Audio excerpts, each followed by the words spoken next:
మామూళ్ళ మత్తు నుండి మారవా సార్. ఇది కథ. మామూళ్ళ మత్తు నుండి మారవా సార్. వరంగల్ జిల్లా నర్సంపేట రిజిస్ట్రేషన్ కార్యాలయంలో రోజు రోజుకు దళారుల దందా పెరిగిపోతుంది. సక్రమ రిజిస్ట్రేషన్లు తక్కువ, అక్రమ రిజిస్ట్రేషన్లే ఎక్కువ. కార్యాలయం మొత్తం ముడుపులతోనే ముడిపడి నడుస్తుంది. సర్వేయర్లలో ఓ వర్గ నాయకుడు విలేకరుల పేర్లు చెప్పి వసూలు చేసిన డబ్బులతో జల్సాలు చేస్తున్నట్లు సమాచారం. అంతేకాకుండా కొంతమంది వైట్ కలర్ వ్యక్తులను అండగా పెట్టుకొని పేటలో అక్రమ రిజిస్ట్రేషన్లకు తెరలేపుతున్నారు. ఆ వ్యక్తి వల్లనే రిజిస్ట్రేషన్ కార్యాలయం భ్రష్టు పట్టిందని ఇంకో వర్గం సర్వేయర్లు గుసగుస ఆడుకోవడం విశేషం. మనం ప్రజలు దినపత్రికలో రిజిస్ట్రార్ అక్రమ దందాపై వరుస కథనాలు వచ్చినప్పటికీ సార్ పోయాడు కానీ మరోసారి సంచి పరిచాడు. ఈ చిన్నసార్ ముడుపుల్లో తక్కువేమీ కాదు, ఈయన పెద్ద గనుడే. ఈ వసూళ్ల రాజా వల్ల నర్సంపేట సబ్ రిజిస్ట్రార్ కార్యాలయం రావాలంటే జనం జనుకుతున్నారు. ఈ కార్యాలయం అక్రమాలకే కేరాఫ్గా మారింది. పోయిన పెద్దసారికే ముడుపులు తక్కువ, ఉన్న చిన్నసారికే ఎక్కువ ముడుపులు అందుతాయి. తనదైన స్టైల్లో సర్వేయర్లతో అగ్రిమెంట్ చేయించుకొని అంతా నాకే అడిగేది ఎవరు అనే విధంగా తయారైంది రిజిస్టర్ కార్యాలయం.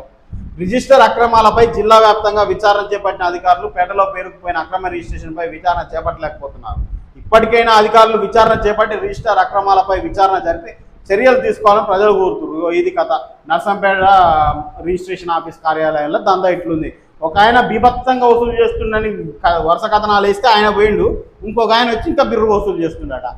అంటే వీళ్ళు ఎట్లా అలవాటు పడిపోయారండి. రిజిస్ట్రేషన్ ఆఫీస్లోనే ముఖ్యంగా ఇది మామూలుగా అఫీషియల్ లెక్కల ప్రకారం 3వ స్థానంలో ఉందట అవినీతిలో. కానీ గట్టిగా మాట్లాడితే మొదటి స్థానంలో తక్కువేం కాదంటే ఓలా డబ్బుల క్వాంటిటీ తక్కువ ఉండొచ్చామో అని అవినీతి మాత్రం వీళ్ళు గట్టిగానే చేస్తారు.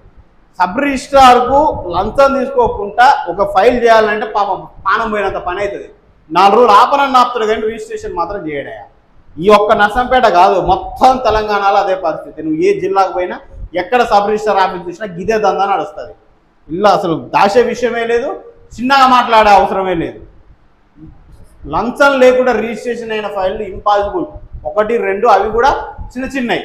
అది కూడా నేను రిపోర్టర్నో జర్నలిస్ట్నో నాకు ఆయన తెలుసు, నాకు ఈయన తెలుసు, మా పోలీస్ ఆయన తెలుసు, లేకపోతే పోలీసు వాళ్ళయో జర్నలిస్టులయో ఎంతో కొంత ఇన్ఫ్లుయెన్స్ ఉండేటోళ్ళవి తప్ప ఇక సామాన్య మానవుడు డైరెక్ట్ ఏం లేదు. దస్తావేజులు లేక కాడికి పోవాలి, ఆయన ముందే చెప్పేస్తాడు ఏంది కథ, డాక్యుమెంట్కి ఇంత అవుతుంది, చేసినందుకు ఇంత, సబ్ రిజిస్ట్రార్కి ఇంత. ఇది దందా నడుస్తుంది, ఫ్యాక్ట్ ఇది. ఈ తెలంగాణ రాష్ట్రంలో ఎన్ని సబ్ రిజిస్ట్రార్ ఆఫీసులు ఉన్నాయో అన్ని సబ్ రిజిస్ట్రార్ల ఆఫీసులో నడిచే దందా ఇదే ముచ్చట. ఇక దీంట్లో దాచుకోవడానికి కూడా ఏం లేదు. మరి ఎందుకని ఇంత నిర్లక్ష్యం? అది వీళ్ళకైతే నెరీగా ప్రభుత్వ ఉద్యోగులే లంచాలకు దిగబడుతున్నారు అన్న అపవాదం ఉంది. అది వాస్తవం, అలా డౌటే లేదు. అసలు వీళ్ళ ఉద్యోగం సాధించేదే లంచాల కోసం అన్నట్టు వీళ్ళ వ్యవస్థ తయారైతే వీళ్ళైతే నెరీగా నువ్వు జీతం వచ్చినా రాకున్నా పర్లేదు, కానీ ఈరోజు చేసిన ఫైళ్ళకు మాత్రం ఖచ్చితంగా అందాలి. అందకపోతే వాళ్ళకి ఇక అసలు ఇక నిద్ర పట్టదు, మొత్తం జబ్బు వచ్చినట్టు అవుతుంది వాళ్ళ పరిస్థితి.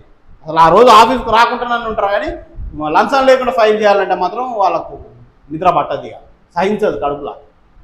అట్లా తయారవుతారు. నువ్వు ఎన్ని విచారణలనే చేపట్ట, అవసరం అయితే సస్పెండ్ చెయ్యి, 4 నెలలు ఇంట్లో బాంతాం, కానీ ఫైల్కు డబ్బులు తీసుకోకుండా మాత్రం మాకు చేయబుద్ధి కాదన్న తీరులో తయారయ్యారు. ఇట్టుంటే వ్యవస్థ ఎన్నడా మారేది. గోల్మాల్ రిజిస్ట్రేషన్లు ముడుపులతోనే ముడి అంతటా రిజిస్ట్రేషన్ కార్యాలయంలో ఎంక్వైరీ. పేటలో పేరుకుపోయిన దళారి రిజిస్టర్ అక్రమ రిజిస్ట్రేషన్లపై అధికారులకు అలసత్వం ఎందుకు? ఇప్పుడు ఈ మూపుల వరుస కథనాలు వస్తున్నా కూడా స్పందించకపోతే ఎట్లా? మరి సబ్ రిజిస్టార్ అన్న కనీసం మరి వీళ్ళు మరి వరుస కథనాలు ఇస్తున్నారని భయపడి కాస్త నిజాయితీగా పనిచేయాలన్నా?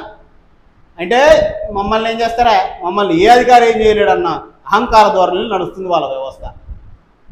దీని మీద కొద్దిగా కాన్సన్ట్రేషన్ చేయాలి అధికారులు.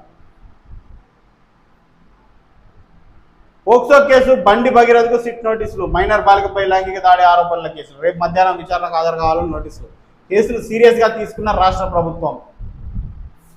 అసలు నిన్ననే కూసుకురావాల్సి ఉండే, 4 రోజులు లేట్ అయితే అని 2 వరకు నాకు టైం ఇవ్వడం ఏందో అర్థం కావట్లేదు. నీట్ పేపర్ లీకేజీ రద్దు. వైద్య విద్య జాతీయ అర్హత పరీక్ష నీట్ యూజీ 2026 పరీక్ష రద్దుపై బీఆర్ఎస్ వర్కింగ్ ప్రెసిడెంట్ కేటీఆర్ తీవ్రంగా స్పందించారు. లక్షలాది మంది విద్యార్థుల జీవితాలతో కేంద్ర ప్రభుత్వం చెలగాటం మారుతుందని ధ్వజమెత్తారు. ప్రశ్నపత్రం లీకేజీ కారణంగా పరీక్ష రద్దు పరిస్థితి రావడం కేంద్ర ప్రభుత్వం వైఫల్యం. కేంద్రంపై కేటీఆర్ తీవ్ర విమర్శలు. పెండింగ్ డబుల్ బెడ్రూమ్ ఇళ్లను లబ్ధిదారులకు ఇచ్చేందుకు స్పెషల్ డ్రైవ్. మంత్రి పొంగులేటి హైదరాబాద్లో ఇళ్ల స్థలాలు ఉంటే ఇందిరమ్మ ఇల్లు ఇస్తామన్న మంత్రి. జూన్ 2న ఇందిరమ్మ ఇళ్లలో 2వ విడత పంపిణీ ప్రారంభిస్తామని వెల్లడి. కోర్టుకు హాజరు కావాలంటూ కవితకు నోటీసులు. ఏది రైలు రోకో విషయం సంబంధించి ఇవాళ కోర్టుకు హాజరు కావాలని నోటీసులు వచ్చినాయి.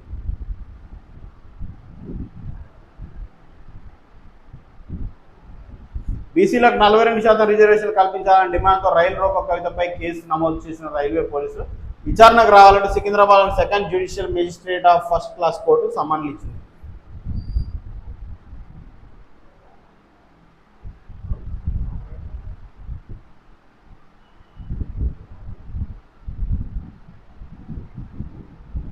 బండి భగీరథను తక్షణమే అరెస్ట్ చేయాలి. నైతిక బాధ్యత వహించి కేంద్ర మంత్రిగా బండి సంజయ్ రాజీనామా చేయాలి. బాధిత కుటుంబానికి రక్షణ కలిగించాలి. బీసీ హక్కుల సాధన సమితి రాష్ట్ర అధ్యక్షుడు వెంకటరాములు. వాస్తవానికి ఆయన 8వ తారీఖు చేయాల్సిందే రాజీనామా. ఇప్పటి వరకు ఇక రాజీనామా అవసరం లేదు. ఇంకా నా కొడుకు పత్తితో అడిగిన ముత్యం లెక్క బయటకు వస్తాడని చెప్తున్నా ఆయన.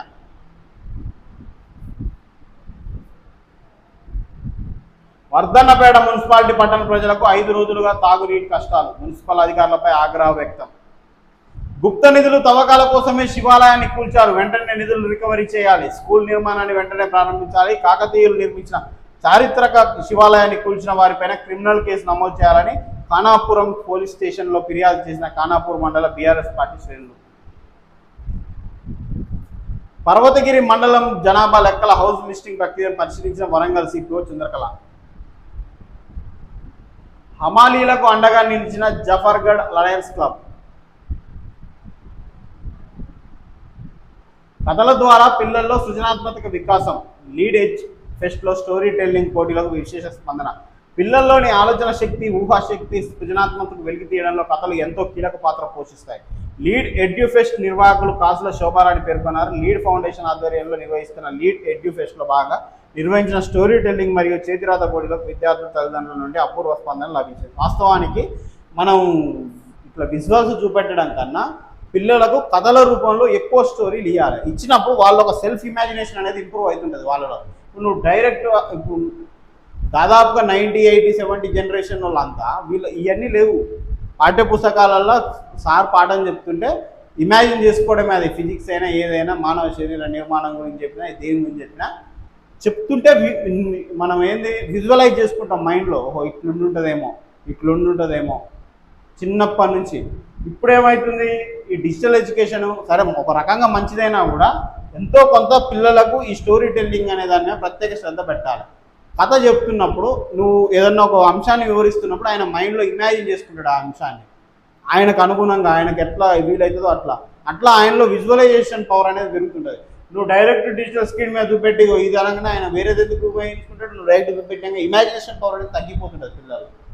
కాబట్టి ఇప్పుడు పెరిగిన ఈ ఏఐ జనరేషన్లో డిజిటల్ ఎరాలో ఎంతో కొంత ఒక 1 అవర్ డైలీ లైఫ్లో ఒక 1 అవర్ స్టోరీ టెల్లింగ్, విజువలైజేషన్ పవర్లో ఇట్లా మెమరీ పవర్లో ఇంప్రూవ్ చేసుకోవడానికి ఇలాంటి ఏదో ఒక వెరైటీ 1 గంట కేటాయించాలి స్కూళ్ళల్లో కూడా. అప్పుడే ఎక్కువ ఉపయోగపడుతుంది. పిల్లల్లో కూడా పరిపక్వత ఎక్కువ చెందుతారు వాళ్ళు.